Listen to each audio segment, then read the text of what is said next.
This is Ag Matters PM from the Iowa Agribusiness Radio Network, brought to you by the Iowa Soybean Association, your source for the latest Iowa ag news headlines right here in the heart of the heartland.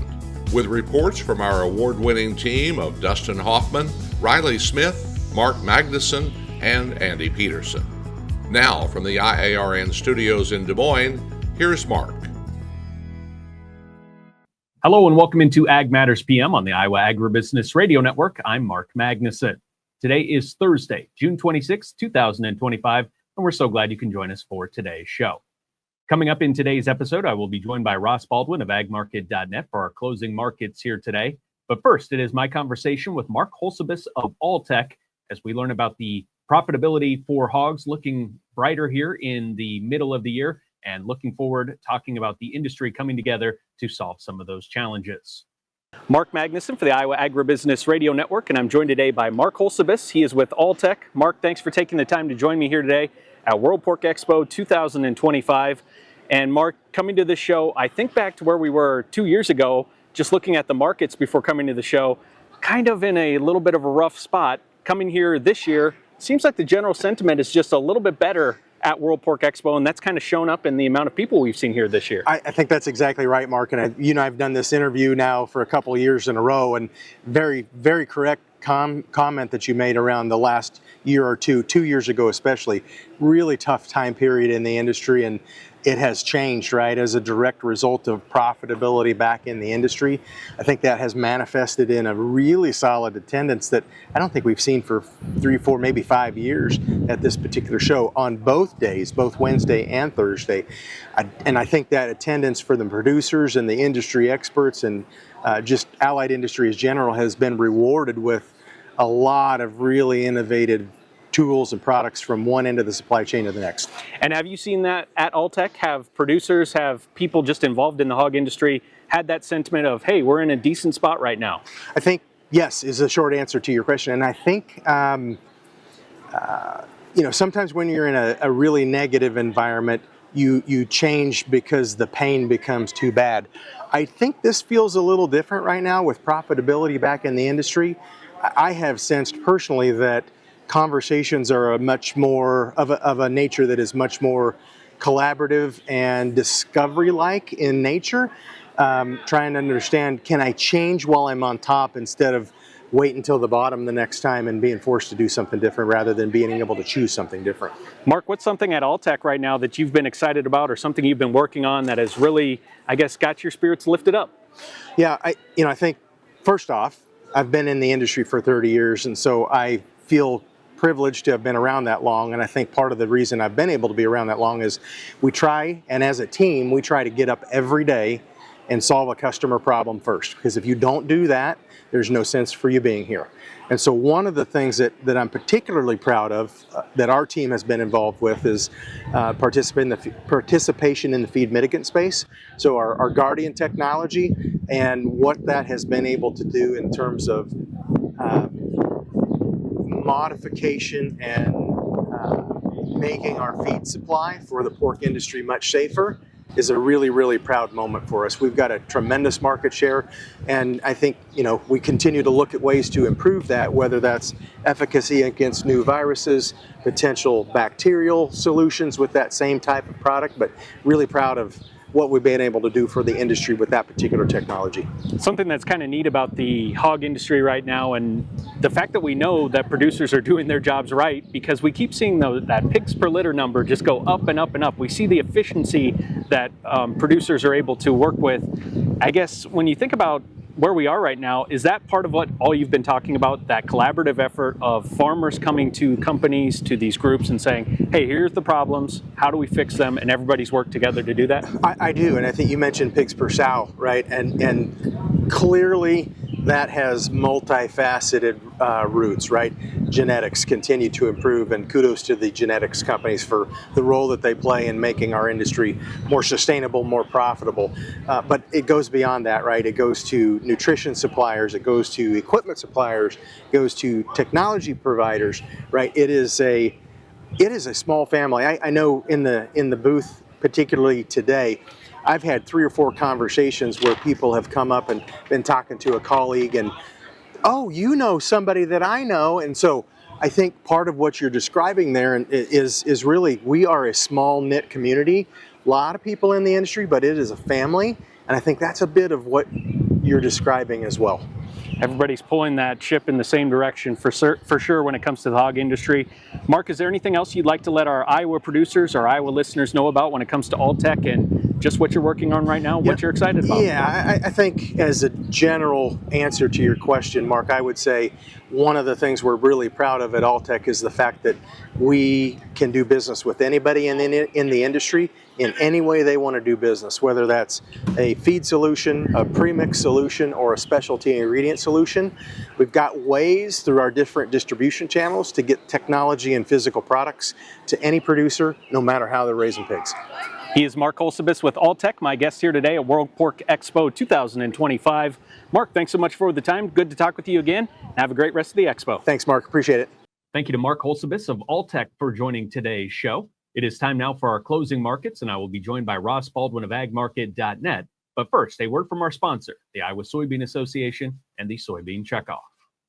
Iowa Soybean Association is driven to deliver for Iowa's 40,000 soybean farmers. We're proud to provide objective agronomic research, a helping hand with soil and water stewardship, and timely industry news powered by the Soybean Checkoff. Learn more at iasoybeans.com. Time now for the closing markets here on Ag Matters PM, and I'm joined now by Ross Baldwin of agmarket.net.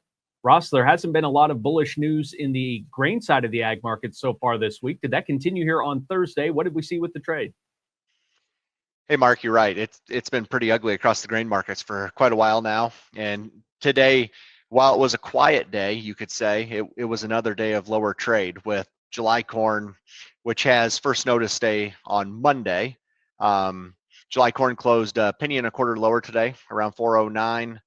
December corn was a penny and a half lower at 421. Over in soybeans were anywhere from 2 to 3 cents lower. November beans were around 10.16 and a quarter here. And over in the wheat market, wheat was 5 to 8 cents lower across Chicago and Kansas City wheat. So with this pattern of negative news stories in terms of the ag marketplace, as far as the grain side is concerned, when we think about all of the reports that we're going to be getting here in the next couple of weeks, Ross, is there anything that you could see that could provide some bullish news for us if it turns out the right way in some of those reports? Certainly, you could get something that would spark some bullish news, especially with the acres report that's coming out on Monday. That I think that's a lot of what we're seeing now. We've got the market sold off so far here recently. I mean, you've had soybeans just with a nasty sell-off. I mean, they're over 50, 60 cents off of last Friday's high just this week. So it doesn't surprise me that we're quieting down a little bit just ahead of this acres report. With the average trade guess is 95.3 for corn and 83.5 for soybean acres. And this is historically an extremely volatile report. And I always tell people the reason these reports are so volatile is because we get a curveball thrown at us that the market's not ready for. And in this case, if say corn acres had a shock to the downside with the funds holding the large short position that they are. And my guess is, as of today, they're probably short around 200,000 contracts of corn, if not more than that. And so if there'd be an acres miss to the downside, maybe that could be enough to stop the bleeding on this thing. I think the problem you're going to have is, I think a lot of people, struggle to see that this report gets below, say 95.5 million acres. But like I said, it's a volatile report for a reason, and all eyes are certainly going to be on the corn number, on that corn acres number. The other problem that you do have is just seasonally this time of the year, what we could get, say the number just comes in 95 to 95.5. I don't see that. I even if it came in below, say 500,000 acres below the average trade guess, the hard part you're going to have is just seasonally, this is a hard time to rally, especially with the moisture that the corn belt's got here recently. I mean, weather-wise, the corn belt's in tremendous shape, and as of right now, it looks like everything's pointing towards a big crop coming at us. On the other side of the ag marketplace, how did the livestock trade today with cattle and hogs? It was a fairly quiet day across the cattle markets. Live cattle, August fats closed up 22.5 cents, 209.20 is where they were. The back months were pretty much unchanged. Over in the feeder cattle market, there was some strength. The nearby August contract was $1 higher, closed at 303.30, and the back months were anywhere from 40 to 70 cents higher. The cattle market has been really finding a lot of rallies. So the rallies that they've had early rallies in the trades, and they've been met with heavy selling. And we are seeing the cash markets back up here over the last couple of weeks, and some of the early bids that we're seeing and some early trades up here in the north are lower. And so it's the hard part for the cattle market right now is with cash finally starting to trend lower here these last couple of weeks after cash did nothing but go higher for 8 weeks in a row. It's going to be a struggle for this futures market to really rally after coming off of these all-time record highs that we've had, and the funds already going to big long positions that they have. So if cash remains king to watch, but if cash struggles here, I think you're going to continue to see more pressure on the futures market. And then with the hog side, I know the hogs have been hanging in there, but have we had any positive news stories for the hogs so that we can think about here for the upcoming future and what the hog market's looking like? Hogs remain in good shape. I mean, July hogs did close down 50 cents today. August was down $1. The back months were down 20 to 40 cents. But just they've taken a little bit of a breather here over the last few days here. But July hogs still ended the day above their 9-day moving average, which is at 112.10. And hogs continue to have a favorable story. I mean, it's supply and demand for hogs right now. Pork demand remains extremely good, and you're heading into the BLT season, and hog supplies are not burdensome. We haven't seen a meaningful expansion occurring across the hog market, and I think the hog supplies moving forward, the hog fundamentals are going to remain in solid shape. But certainly, there's no question, just given the rally that we've seen the hog market have recently. I mean, we're right up against contract highs in this one. Today we closed at 112.32, but you got contract highs this 113, 114 area for July. So there's no question that you could see a correction at some point, but the hog market's done nothing but rally since about mid-April. So I would be on the lookout for a correction or a setback here at some point, but I do think the fundamentals remain strong in hogs moving forward. What's the best way for our viewers to get in touch for more marketing information? You can reach me at our office here in Anthon. Our number is 712-373-3276, or you can visit agmarket.net to find any of the ag market brokers.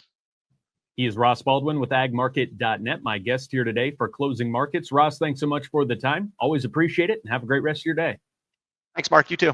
Thank you to Ross Baldwin of agmarket.net for our Closing Markets here today. Let's take a look at how the markets wrapped up, and we can find that information underneath the Markets tab of our website at iowaagnet.com. July corn down 3/4 cent at 409.5. July soybeans down 2.5 at 1022 3/4. July soybean meal down 5.10 at 270.90. July soybean oil up 70 cents at 52.52. Chicago wheat down 7 1/4 at 521 even. Minneapolis wheat down 4.5 at 607 even. Kansas City hard red wheat down 6 cents at 518 1/4. July oats up 6 cents at 365 1/4. On the Merc, August live cattle up 23 cents at 209.20. August feeder cattle up $1 even at 303.30. July lean hogs down 50 cents at 112.33. July pork cutout unchanged at 121.55. Class 3 milk up 10 cents at 17.10.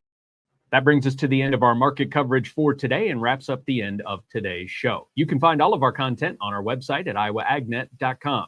You can also subscribe to our YouTube channel. Click on the notification icon to let you know whenever we have any new video content available. And you can follow us on social media at Facebook and X.